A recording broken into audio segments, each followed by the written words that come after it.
നമസ്കാരം, ഏവർക്കും അഡ്ഹോക്ക് ലേണിംഗിന്റെ പുതിയൊരു ക്ലാസ്സിലേക്ക് സ്വാഗതം. എന്റെ പേര് ആന്റണി രാജ്.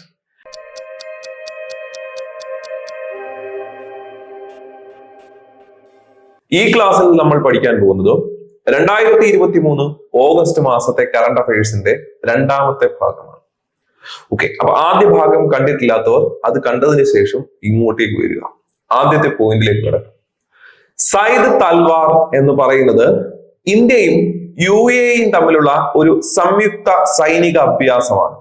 ഇന്ത്യയും UAEയും തമ്മിലുള്ള ഒരു സംയുക്ത സൈനിക അഭ്യാസമാണ് സയ്യിദ് തൽവാർ. സയ്യിദ് തൽവാർ 2023 സയ്യിദ് തൽവാർ എന്ന് പറയുന്ന സംയുക്ത സൈനിക അഭ്യാസത്തിന്റെ വേദി ദുബായ് ആണ്.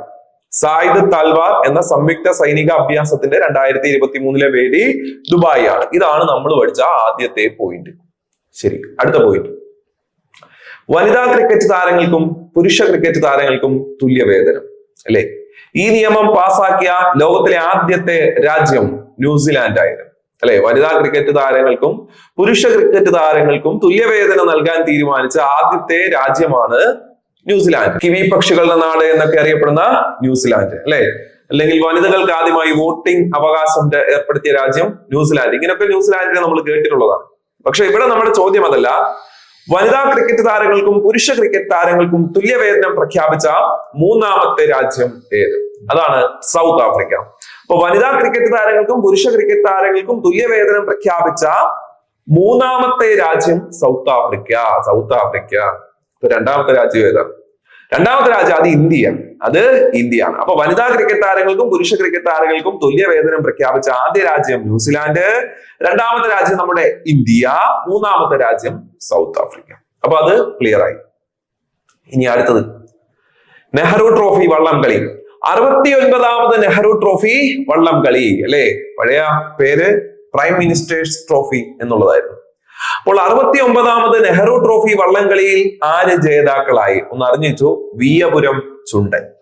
വിയപുരം ചുണ്ടൻ വിജയികളായത് വിയപുരം ചുണ്ടൻ. പള്ളാത്തുരുത്തി ബോട്ട് ക്ലബിന്റെയാണ് വിയപുരം ചുണ്ടൻ എന്ന് പറയുന്നത്. അപ്പൊ അതുകൂടെ നിങ്ങൾ ഓർത്തു വെച്ചോണം. വിയപുരം ചുണ്ടൻ, നെഹ്റു ട്രോഫി വള്ളംകളി. അടുത്ത പോയിന്റ്. പശ്ചിമഘട്ടം ഒരു പ്രണയകഥ. പശ്ചിമഘട്ടം ഒരു പ്രണയകഥ, അല്ലെ? ഒരു ഇന്ത്യൻ പ്രണയകഥ, അങ്ങനെ കേട്ടിട്ടുണ്ട്, അല്ലെ? ഇത് പശ്ചിമഘട്ടം ഒരു പ്രണയകഥ. പശ്ചിമഘട്ടം ഒരു പ്രണയകഥ. ആരുടെ ആത്മകഥ? മാധവ് ഗാഡ്ഗിൽ. പശ്ചിമഘട്ടവുമായി ബന്ധപ്പെട്ട് നമ്മൾ പഠിച്ചിട്ടുള്ള പേരാണ് ഏത്? മാധവ് ഗാഡ്ഗിൽ, അല്ലെ? പഠിച്ചോണം കേട്ടോ. പശ്ചിമഘട്ടം ഒരു പ്രണയകഥ. ആരുടെ ആത്മകഥ? മാധവ് ഗാഡ്ഗിൽ ഓർത്തു വെക്കുക. ഇനി അടുത്തത് BPL, ബിലോ പോവർട്ടി ലൈൻ. നമുക്കറിയാം അതിന്റെ പൂർണ്ണരൂപം, അല്ലെ? BPL റേഷൻ കാർഡുകളൊക്കെ ഉള്ളതാണ് നമ്മുടെ നാട്ടിൽ. BPL കുടുംബത്തിലെ വനിതകൾക്ക് പ്രതിമാസം 2000 രൂപ. കൊള്ളാം. എന്താണ് നല്ലത് പറഞ്ഞത്? ശ്രദ്ധിക്കൂ. BPL കുടുംബത്തിലെ വനിതകൾക്ക് പ്രതിമാസം 2000 രൂപ. BPL കുടുംബത്തിലെ വനിതകൾക്ക് പ്രതിമാസം 2000 രൂപ നൽകുന്ന പദ്ധതി. ആ പദ്ധതിയുടെ പേരാണ് ഗൃഹലക്ഷ്മി പദ്ധതി. അപ്പൊ BPL കുടുംബത്തിലെ വനിതകൾക്ക് പ്രതിമാസം 2000 രൂപ നൽകുന്ന പദ്ധതിയായ ഗൃഹലക്ഷ്മി പദ്ധതി ആരംഭിച്ചത് എവിടെ? കർണാടകത്തിലാണ് ആരംഭിച്ചത്. BPL കുടുംബത്തിലെ വനിതകൾക്ക് പ്രതിമാസം 2000 രൂപ നൽകുന്ന പദ്ധതിയായ ഗൃഹലക്ഷ്മി പദ്ധതി ആരംഭിച്ചത് എവിടെ? കർണാടകം. പോയിന്റ് ഓർത്തു നോക്കുക, കർണാടകം. ഓക്കെ, അടുത്ത പോയിന്റ് എന്ന് പറയുന്നത് TRനെ കുറിച്ചാണ്. What is TR? TR എന്ന് പറഞ്ഞാൽ ടൈഗർ റിസർവ്. കടുവാ സങ്കേതങ്ങൾ. ശ്രദ്ധിക്കൂ. ഇന്ത്യയിൽ നിലവിൽ എത്ര കടുവാ സങ്കേതങ്ങൾ ഉണ്ടെന്ന് അറിയാവോ സുഹൃത്തുക്കളെ? 55 കടുവാ സങ്കേതങ്ങളാണ് ഇന്ത്യയിൽ നിലവിലുള്ളത്. ഓക്കെ, ശ്രദ്ധിക്കണേ. കേരളത്തിലെ കടുവാ സങ്കേതങ്ങളുടെ എണ്ണം 2 ആണ് എന്നുള്ളത് നിങ്ങളുടെ മനസ്സിൽ അവിടെ വേണം. കേരളത്തിലെ കടുവാ സങ്കേതങ്ങളുടെ എണ്ണം 2 ആണ്. പെരിയാറും പറമ്പിക്കുളവും. കേരളത്തിലെ ആദ്യത്തെ കടുവാ സങ്കേതം പെരിയാറാണ്, രണ്ടാമത്തത് പറമ്പിക്കുളമാണ്. അത് അതുപോലെ അവിടെ ഉണ്ട്. ഇന്ത്യയിലെ എത്ര കടുവാ സങ്കേതം ഉണ്ട് എന്നുള്ളതാണ് നമ്മുടെ ചോദ്യം. 55. ഇന്ത്യയിലെ കടുവാ സങ്കേതങ്ങളുടെ എണ്ണം 55. 55ാമതായി ഇന്ത്യയിൽ നിലവിൽ വന്ന കടുവാ സങ്കേതത്തിന്റെ പേരാണ് ഞാൻ പറയാൻ പോകുന്നത്. അതിന്റെ പേരാണ് ധോൽപൂർ കരൗളി എന്നാണ് പേര്. ധോൽപൂർ കരൗളി, ധോൽപൂർ കരൗളി, ധോൽപൂർ കരൗളി എന്നാണ് പേര്. ധോൽപൂർ കരൗളി, ധോൽപൂർ കരൗളി. അപ്പൊ പരീക്ഷയ്ക്ക് ചോദ്യമായിട്ട് വരാം, ധോൽപൂർ കരൗളി എന്ന് പറയുന്നത് അല്ലെ ഇന്ത്യയുടെ 55ാമത്തെ കടുവാ സങ്കേതം താഴെ തന്നിരിക്കുന്നവയിൽ ഏത്? ഇതുപോലെ കുറച്ച് ഓപ്ഷനുകൾ നിങ്ങൾക്ക് തരും. അപ്പൊ ഇന്ത്യയിലെ 55ാമത്തെ കടുവാ സങ്കേതത്തിന്റെ പേര് ധോൽപൂർ എന്നുള്ളത് ഓർക്കുക. ധോൽപൂർ കരൗളി, കൈരളി കൈരളി എന്ന് നമ്മൾ കേട്ടിട്ടില്ലേ? ഇത് കരൗളി, ധോൽപൂർ കരൗളി. ഏത് സംസ്ഥാനത്താണ് ധോൽപൂർ കരൗളി എന്ന് പറയുന്ന ടൈഗർ റിസർവ് എന്നും ചോദ്യമായിട്ട് വരാം. അപ്പൊ അവിടെ നിങ്ങൾ ഓർത്തോണം, ധോൽപൂർ കരൗളി എന്ന ടൈഗർ റിസർവ് രാജസ്ഥാനിലാണ്. രാജസ്ഥാനിലാണ്, രാജസ്ഥാനിലാണ്. ഇന്ത്യയിലെ ഏറ്റവും വലിയ സംസ്ഥാനമാണ് രാജസ്ഥാൻ എന്നുള്ളത് നമുക്കറിയാം. ധോൽപൂർ കരൗളി എന്ന് പറയുന്ന ടൈഗർ റിസർവ് എവിടെ തന്നെയാണ്? രാജസ്ഥാനിലാണ്. ഇനി 54ാമത്തെ കടുവാ സങ്കേതത്തിന്റെ പേരായിരുന്നു വീരാംഗന ദുർഗാവതി എന്ന് പറയുന്നത്. വീരാംഗന ദുർഗാവതി, വീരാംഗന, വീര വീര എന്നൊക്കെ കേട്ടിട്ടുണ്ട്. വീരാംഗന ദുർഗാവതി ഇതെവിടെയാണെന്ന് ചോദിച്ചാൽ മധ്യപ്രദേശിലാണ് എന്നുള്ളതുകൂടെ ഓർത്തോണം. വീരാംഗന ദുർഗാവതി എന്ന് പറയുന്ന കടുവാ സങ്കേതം എവിടെയാണ്? മധ്യപ്രദേശ്, ഇന്ത്യയുടെ ഹൃദയം, ഇന്ത്യയുടെ കടുവാ സംസ്ഥാനം. ഓർത്തോ, ഇന്ത്യയിൽ ഏറ്റവും കൂടുതൽ കടുവകൾ ഉള്ള സംസ്ഥാനം മധ്യപ്രദേശാണ്. ഇന്ത്യയിൽ ഏറ്റവും കൂടുതൽ കടുവകൾ ഉള്ള സംസ്ഥാനം മധ്യപ്രദേശാണ്. ഇന്ത്യയുടെ കടുവാ സംസ്ഥാനം എന്നറിയപ്പെടുന്നതും ഈ പറഞ്ഞ മധ്യപ്രദേശ് തന്നെയാണ്. ഇന്ത്യയിൽ ഏറ്റവും കൂടുതൽ വനമുള്ളതും, ഇന്ത്യയുടെ ഹൃദയം, ഇന്ത്യയുടെ സോയ സംസ്ഥാനം, ഇങ്ങനെ ഒരുപാട് പ്രത്യേകതകൾ. ഭിംബേട്ക ഗുഹ മധ്യപ്രദേശ്, ഇങ്ങനെ ഒരുപാട് പ്രത്യേകതകൾ എവിടെ ഉണ്ട്? മധ്യപ്രദേശിലുണ്ട്.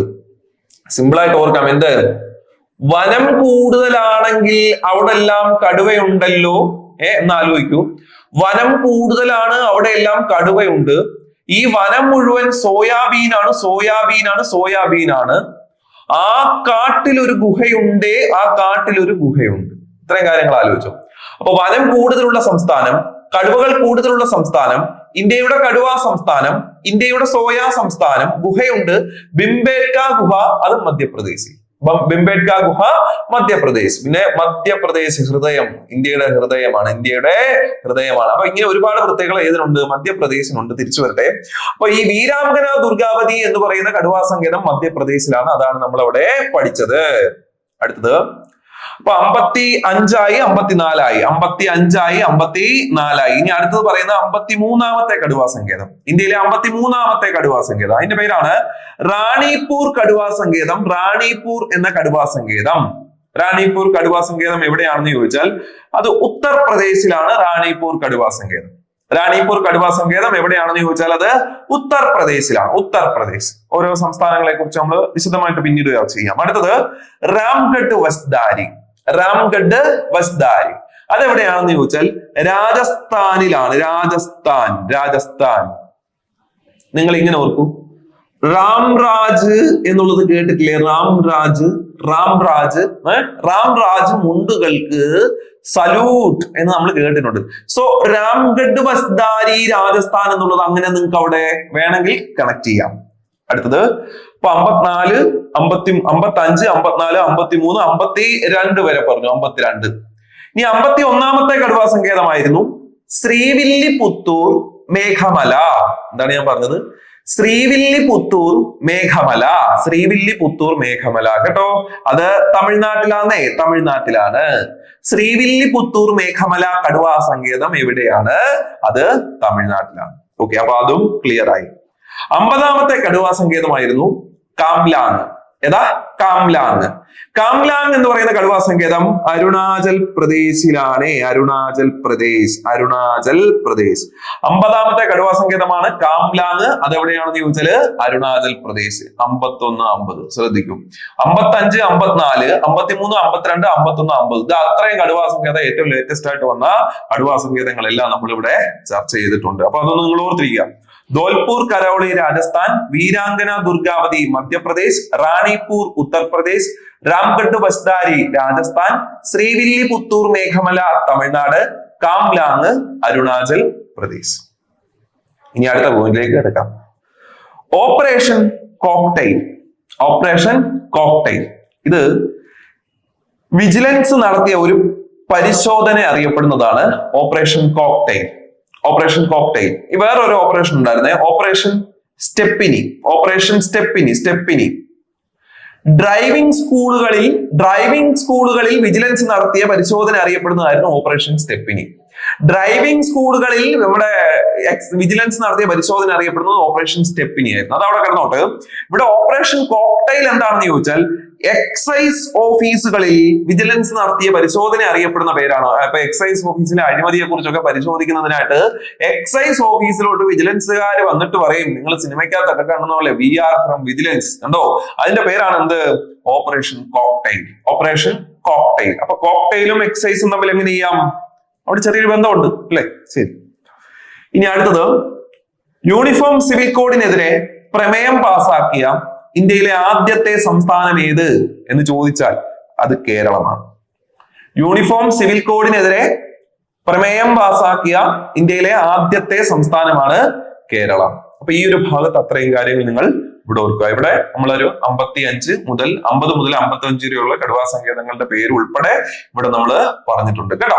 കടുവകളുടെ സെൻസസ് എടുക്കുന്നതിന് ഒരു പേര് പറയും കേട്ടോ. അതിന് പറയുന്ന പേര് പഗ് മാർക്ക്, അങ്ങനെയാണ് പറയുന്നത്, പഗ് മാർക്ക്.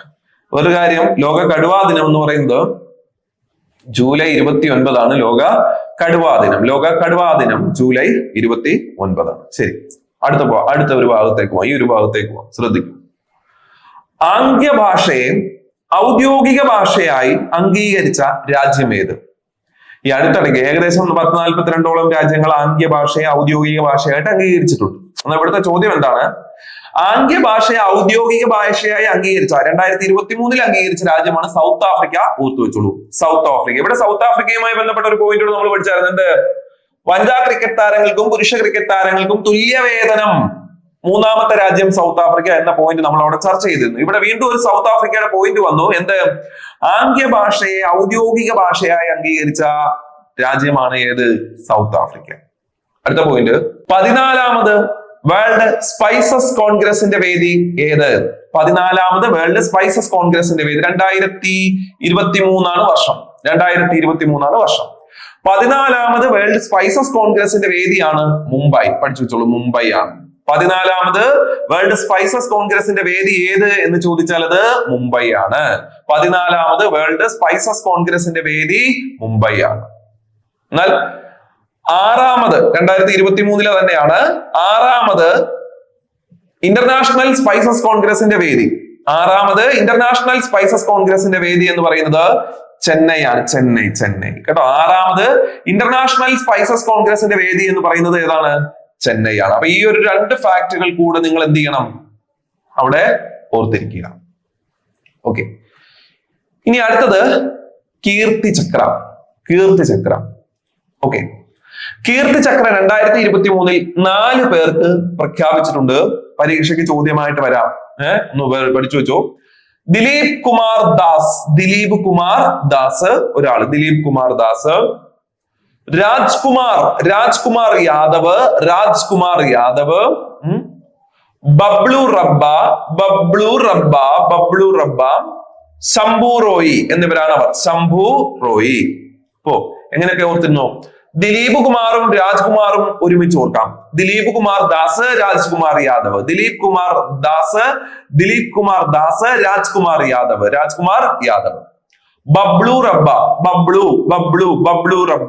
ദിലീപ് കുമാർ ദാസ്, രാജ്കുമാർ യാദവ്, ബബ്ലു റബ്ബ. ഒരു റോയി ഉണ്ട്, ശംഭു റോയി. അപ്പൊ അവര് 4 പേരെ അവിടെ നിങ്ങൾ ഓർത്തിരിക്കും. ആദിവാസി ഊരുകളെ പ്രധാന റോഡുകളുമായി ബന്ധിപ്പിക്കുന്ന ഒരു പദ്ധതിയാണ് ബിർസ മുണ്ട റോഡ് സ്കീം എന്ന് പറയുന്ന പദ്ധതി. ആദിവാസി ഊരുകളെ പ്രധാന റോഡുകളുമായി ബന്ധിപ്പിക്കുന്ന ഒരു പദ്ധതിയുടെ പേരാണ് ബിർസ മുണ്ട റോഡ് സ്കീം. ഏത് സംസ്ഥാനത്താണ് ഇത് നടപ്പാക്കുന്നത് എന്നുള്ളത് ചോദ്യമായിട്ട് വന്നു കഴിഞ്ഞാൽ ഓപ്ഷനിൽ നിന്ന് നിങ്ങൾക്ക് എന്ത് ചെയ്യാം? കൺഫ്യൂസ് ചെയ്യിക്കുന്ന രീതിയിൽ ഓപ്ഷൻ ഇടാനായിട്ട് സാധിക്കും. കാരണം ഓപ്ഷനിൽ അവിടെ ആരെയൊക്കെ കൊടുക്കാം? ഒഡീഷ എന്ന് വേണമെങ്കിൽ കൊടുക്കാം. ചിലർക്ക് എന്ത് ചെയ്യാം? ഒഡീഷയിലോട്ട് പോയാലോ എന്ന് തോന്നും. അതിന്റെ കാരണം ഞാൻ പറയാം. ചിലർക്ക് എങ്ങോട്ട് പോകാൻ തോന്നും? ജാർഖണ്ഡിലേക്ക് പോയാലോ എന്നുള്ളത് തോന്നലായിട്ട് വരും, അല്ലെ? ഒഡീഷയിലേക്ക് പോകാനുള്ള കാരണം എന്ന് പറയുന്നത് ലോകത്തിലെ ഏറ്റവും വലിയ hockey stadium Birsa Munda international hockey stadium. അത് ഒഡീഷയിലാണ് എന്നുള്ളത് അറിയാവുന്നവർക്ക് ഒഡീഷ തന്നെയാണോ എന്ന് വരാൻ സാധ്യതയുണ്ട്. അതുപോലെ ബിർസ മുണ്ട ഇന്റർനാഷണൽ എയർപോർട്ട് ജാർഖണ്ഡിലാണ് എന്നുള്ളത് അറിയാവുന്നവർക്ക് ചിലപ്പോൾ ജാർഖണ്ഡിലോട്ട് പോയാലോ എന്ന് തോന്നും. ഉത്തരം മഹാരാഷ്ട്രയാണ് ഇവിടുത്തെ ഉത്തരം, മഹാരാഷ്ട്ര. ബിർസ മുണ്ട റോഡ് സ്കീം ആരംഭിച്ചത് എവിടെ എന്ന് ചോദിച്ചാൽ എവിടെയാ? മഹാരാഷ്ട്രയിലാണ് ആരംഭിച്ചത്. ഓക്കെ, 2023 ഓഗസ്റ്റുമായി ബന്ധപ്പെട്ട ഓഗസ്റ്റ് മാസത്തെ കറണ്ട് അഫയേഴ്സ് ആണ് നമ്മൾ പഠിച്ചത്. പറഞ്ഞ കാര്യങ്ങളൊക്കെ ക്ലിയർ ആയി എന്ന് വിചാരിക്കുന്നു. എല്ലാവർക്കും നന്ദി.